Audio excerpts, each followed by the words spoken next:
সুপ্রিয় দর্শক সবাইকে আন্তরিক অভিনন্দন, প্রীতি ও শুভেচ্ছা জানাচ্ছি আমার কৃষিভিত্তিক ইউটিউব চ্যানেল মিলে দেখির পক্ষ থেকে। আমি মোহাম্মদ শাহিনুর আলম শুভ, ডিপ্লোমা কৃষিবিদ।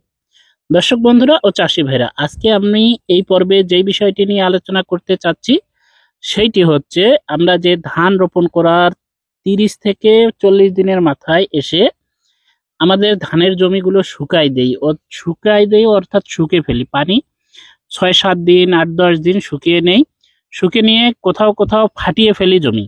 তো এই শুকিয়ে ফাটিয়ে ফেলাটা এটা কতটুকু যৌক্তিক, এটা আসলে উচিত কিনা, আর এটা পরবর্তীতে আমার ধানের ফলনের কোনো ক্ষতি করে কিনা, এই বিষয় নিয়েই আজকের পর্বে আলোচনা করব।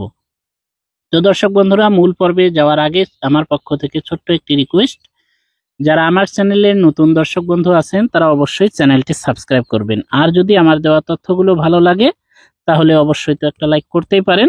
তো চলুন দর্শক বন্ধুরা, মূল পর্বে যাওয়া যাক।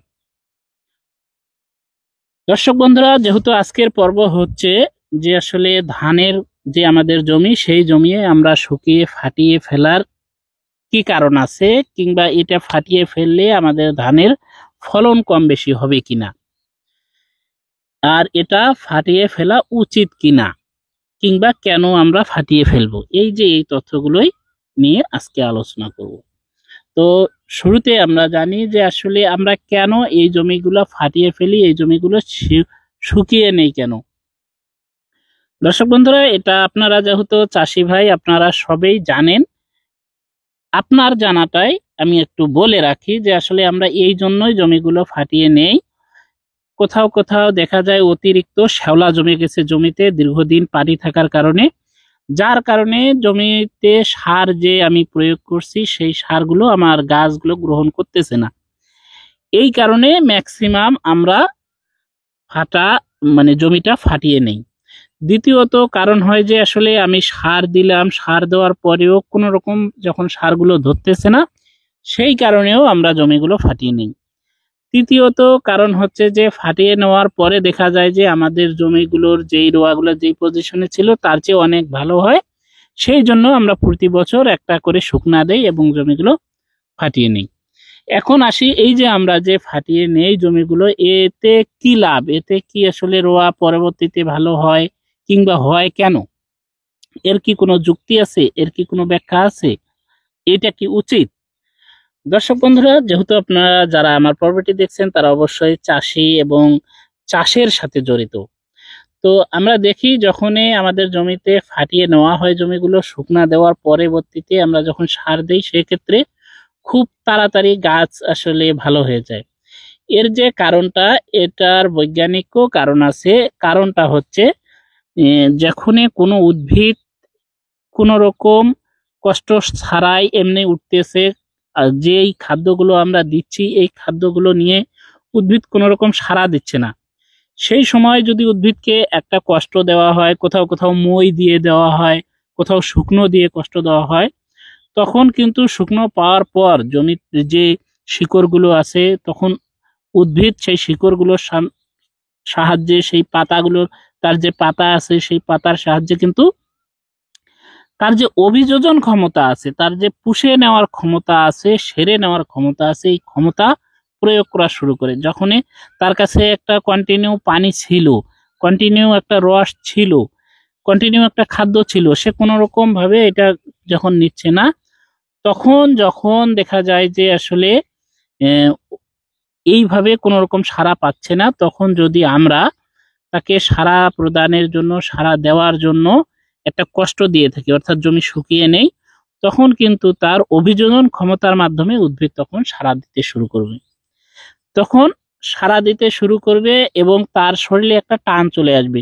এই টানের তাগিদে সে কিন্তু একটু হলেও চেঞ্জ হবে। আগের যে পর্যায়ে তার কোষগুলো ছিল, আগের যে পর্যায়ে তার স্থানটা ছিল, তার থেকে সে আলাদা একটা মুভমেন্ট নিবে, আলাদা একটা সিস্টেমে চলে আসবে। এর কারণটা হচ্ছে, আপনি একটা উদ্ভিদকে আজকে বাঁকা করে দেন, কালকে তার অভিযোজন ক্ষমতার মাধ্যমে সে সোজা হয়ে উঠবে, অর্থাৎ তার সেরে ওঠার ক্ষমতা, সে নিজে বেঁচে থাকার তাগিদে সে কিন্তু পরের দিনেই সোজা হবে। আপনি এক সাইডে বাঁকা করে রাখবেন, ও পরের সাইডে সোজা হবে।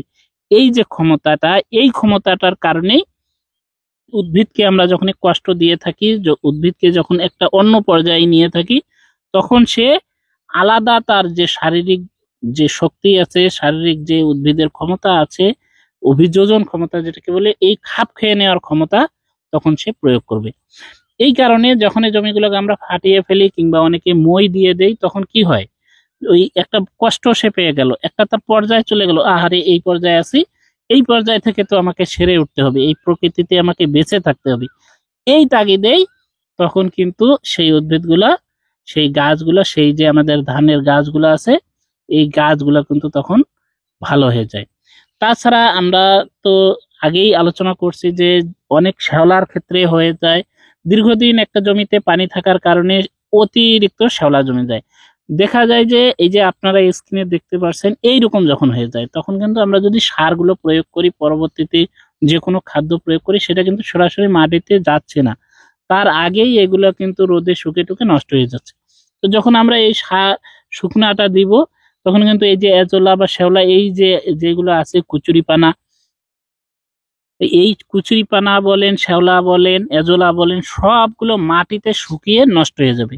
যাওয়ার ফলে কি হবে যে আসলে ওই পরবর্তীতে যখনই আপনি পানিটা দিলেন, তখন কিন্তু এইগুলা ওইভাবে রিকভার হয়ে উঠতে পারবে না এবং ওইভাবে আর হবে না। তখন যখন আপনি পানি দিলেন, পানি দেওয়ার পরপরই আমরা যারা শুকনা দিই, পানি দেওয়ার পরপরই সারগুলো প্রয়োগ করি আমাদের দ্বিতীয় ডোজের, তো তখন এই সারগুলো কিন্তু সরাসরি জমিনে যা লাগবে এবং কাজ করবে। মোটামুটি এটাই আরো ব্যাখ্যা, এতটুকুই জানা শোনার ব্যাখ্যার মধ্যে, যে পরবর্তীতে আমাদের এক পাশে হচ্ছে সার দেওয়ার সুবিধা হয়, অপর পাশে হচ্ছে যে সার যতটুকু দেব ততটুকু সরাসরি মাটিতে যায়। তৃতীয়ত হচ্ছে যখনই গাছকে আমরা কষ্ট দিলাম, সেই গাছটা আসলে তার অভিযোজন ক্ষমতার সাহায্যে আবার রিকভার হওয়ার চেষ্টা করবে এবং আগের যে পর্যায়টাতে ছিল সে খাদ্য টাদ্য খাচ্ছে কিন্তু কোনো রকম সাড়া দিচ্ছে না, পরবর্তীতে যখন কষ্টতে পড়বে তখন সে কিন্তু আসলে সাড়া দেওয়া শুরু করবে। এক প্রকার কষ্টে পড়লে কামাই করে খাওয়ার মতন আর কি। তো দর্শক বন্ধুরা, এই যে আমরা শুকাই যে দেই, এই ছিল এখানকার কারণ। তো এর মধ্যে যদি আপনাদের কোনো রকম কম মানে প্রশ্ন থেকে থাকে, কোনো রকম জানার থাকে, সেই ক্ষেত্রে আপনারা অবশ্যই কমেন্টের মাধ্যমে জানাতে পারেন। আর যদি তথ্যগুলো ভালো লেগে থাকে তাহলে তো একটা লাইক পেতেই পারি। দর্শক বন্ধুরা, মূল পর্ব থেকে আমি প্রতিনিয়ত একটা করে লাস্ট পর্যায়ে এসে দুই একটা তথ্য দিয়ে থাকি, যেই তথ্যগুলো হচ্ছে যে আমাদের কৃষি ক্ষেত্রে লাগতে পারে। তো দর্শক বন্ধুরা, আমরা যারা দ্বিতীয় ধাপের সারগুলো প্রয়োগ করব, তারা কি আসলে পটাশ সার প্রয়োগ করছি? যদি না করি তাহলে আমরা তৃতীয় ধাপের ক্ষেত্রে অবশ্যই পার বিঘা জমিতে 5 কেজি করে পটাশ সার মজুদ রাখবো, অর্থাৎ হিসাবে তার যে হিসাব সেই হিসাবে রাখবো। এই পটাশ সারটা আমরা তৃতীয় ধাপে যদি প্রয়োগ করি, সেই ক্ষেত্রে যে লাভটা হবে সেটা হচ্ছে ওই সময়টা ধানের শিকড়গুলো আরো বেশি করে লাগবে, বেশি করে বসবে, গাছ শক্তিশালী হবে। ফলে কোনো রকম যদি বাতাস আসে, আবহাওয়াটা যদি খারাপ হয়ে যায়, ঝড়ো বৃষ্টি হয়, সেক্ষেত্রে আমার ধান গাছগুলো হেলে পড়বে না। এই হচ্ছে এর একটি গুণ। পাশাপাশি ওই সময়টাতে আমরা ব্লাস্ট রোগ লক্ষ্য করতে পারি, সেই ব্লাস্ট, খোলপড়া, খোল পচা সবগুলো কিন্তু আসলে ঠিক ওই সময়টাতে লাস্ট পর্যায়ে হয়। তো এতক্ষণ ধরে যারা দেখলেন তাদেরকে অসংখ্য ধন্যবাদ জানাচ্ছি। আর থাকুক আজকে এই পর্যন্তই, দেখা হবে অন্য কোনো পর্বে অন্য কোনো টপিক নিয়ে। ততক্ষণ পর্যন্ত সবাই ভালো থাকেন, সুস্থ থাকেন, আল্লাহ হাফেজ।